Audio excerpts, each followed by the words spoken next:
বৃহস্পতিবারের ট্রিপে বারবার ফোন দিয়েও রিসিভ করানো যায়নি। ডাবল কেবিন হবে না, ডাবল হবে না, সিঙ্গেল হবে। আসসালামু আলাইকুম, ইয়াল্লাহ চ্যানেলে সবাইকে স্বাগতম। রয়েছি পটুয়াখালী নদীবন্দর। দেখতেই পাচ্ছেন যে পটুয়াখালী লঞ্চ টার্মিনাল।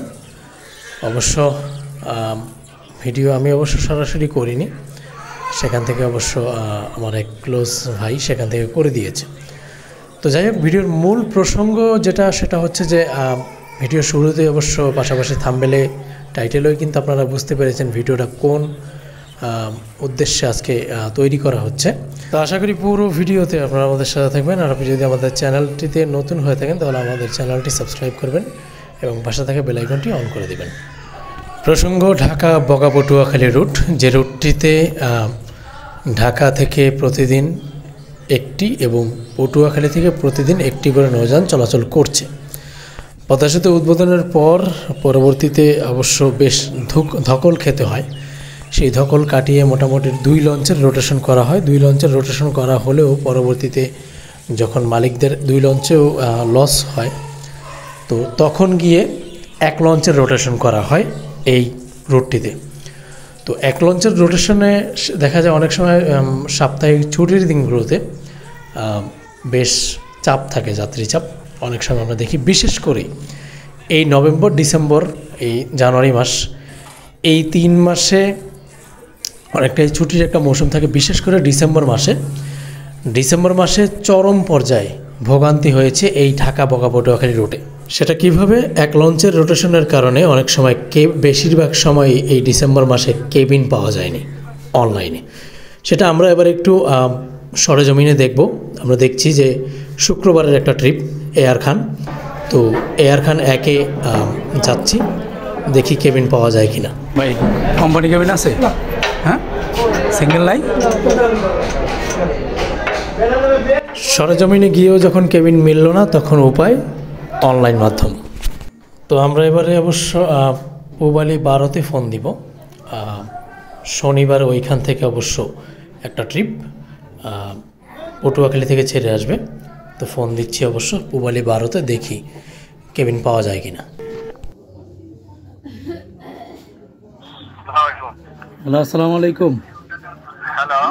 হ্যালো, আসসালামু আলাইকুম। জি, পূবালী 12 জি আগামীকালকে আপনারা পটুয়াখালী থেকে ছেড়ে যাবেন। জি। ডাবল কেবিন হবে? না, ডাবল হবে না, সিঙ্গেল হবে। ডাবল হবে না? না। সকালে যদি লাগলে সকালে ঘাটে আসলে কোনোভাবে ম্যানেজ করে দিতে পারবেন না? ঠিক আছে। আচ্ছা, সকালে ঘাটে গেলে কোনো না কোনোভাবে ম্যানেজ হতেও পারে। তো এই হচ্ছে পটুয়াখালী রুটের অবস্থা। তো এমত অবস্থায় আমরা কিন্তু বরাবরই অনেক সময় বলেছি যে অন্তত এই শীত মৌসুমে 2টি করে নৌযান, যেহেতু রোটেশন পদ্ধতিতে আগে 2টি করে নৌযান চলতো, অন্তত ছুটির দিনগুলোতে 2টি করে নৌযান চালালেও যাত্রী ভোগান্তিটা কম হতো। বিভিন্ন সময় বিভিন্ন ফেসবুক গ্রুপে বা পোস্টে এক সময় যাত্রীদের হয়রানির কথা যাত্রীরা স্বীকার করেছেন। তার কিছু স্ক্রিনশট আপনাদের সামনে উল্লেখ করলাম, দেখতেই পাচ্ছেন। এবারে আবারও একটু ফোন দিয়ে দেখা যাক যে বৃহস্পতিবারের ট্রিপে কেবিন পাওয়া যায় কিনা। বারবার ফোন দেওয়া হচ্ছে, ফোন কিন্তু রিসিভ হচ্ছে না। প্রায় অনেকক্ষণ যাবতই ফোন দেওয়া হচ্ছে। বৃহস্পতিবারের ট্রিপে বারবার ফোন দিয়েও রিসিভ করানো যায়। তো এই হচ্ছে ডিসেম্বর মাসে ঢাকা বগা পটুয়াখালী রুটের পরিস্থিতি ছিল। তবে এর মধ্যে একটা উল্লেখ্য বিষয় ছিল যে মেসার্স ওহাব নেভিগেশন তারা কিন্তু 2টা ট্রিপ, তারা অবশ্য 2টি করে নৌযান চালিয়েছে। এমভি সাত্তার খান 1 এবং প্রিন্স কামাল 1, 2টি নৌযান অবশ্য একটা ট্রিপে ছিল।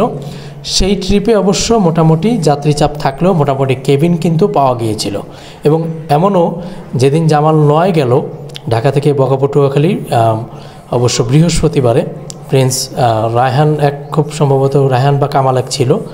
তার সাথে যখন জামাল 9 গেল তখনও কিন্তু মোটামুটি বৃহস্পতিবারের ট্রিপ ছিল, খুব সম্ভবত একটা ছুটির দিন ছিল। তখনও আমি ফোন দিয়ে অবশ্য কেবিন পেয়েছিলাম। তো এমন একটা অবস্থা যদি আমরা বারবারই কিন্তু বলে আসছি যে যদি হয়তো বা 2টি করে নৌযান যদি চালানো হতো তাহলে যাত্রী ভোগান্তিটা হতো না। সেটা অন্তত এই শীত মৌসুমেও যদি 2টি করে নৌযান তারা মালিকপক্ষ চালাতো তাহলে এই যাত্রী ভোগান্তিগুলো হতো না। আজকে এখন এই শীত মৌসুমে যাত্রী অ্যাভেলেবেল প্রত্যেকটা রুটে, শুধু এই পটুয়াখালী রুটে নয়, প্রত্যেকটা রুটে যাত্রী মোটামুটি ভালো। এই ডিসেম্বর জানুয়ারি বা এই 2-3 মাস যাবতই ভালো। কিন্তু যখন আবারও সেই গরম মৌসুম আসবে তখন তো যাত্রী এরকম থাকবে না অ্যাভেলেবেল। তখন আপনারা কি করবেন? তখন তো এই যে যাত্রীরা যারা ভোগান্তিত হয়েছে তারা হয়তো বা আবারও সেই বাসেই যাতায়াত করবে। তো আসলে সেদিন একজনকে বলতে দেখলাম যদি ঢাকা যে ভাঙা বরিশাল পর্যন্ত যে 4 লাইনের যে কাজ চলছে সেই কাজ হওয়ার পরে কি তারা ভালো হবে, এরকমও কথা মানুষের বলছে। আসলে এই শীত মৌসুমে যদি যাত্রীদেরকে ভালো সার্ভিসটা দিয়ে যদি আটকে রাখা যেত তাহলে হয়তো বা এই শীত মৌসুম যাওয়ার পরেও কিন্তু মানুষ লঞ্চেই যাতায়াত করত।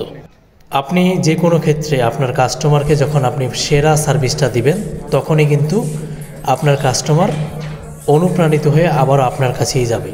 তো আমার কাছে মনে হয় যে এই শীত মৌসুমে যেভাবে যাত্রী ভোগান্তি ঢাকা পটুয়াখালী রুটে হয়েছে হয়তো বা ভবিষ্যতে এই রুটে যাত্রী আরও কমতেও পারে।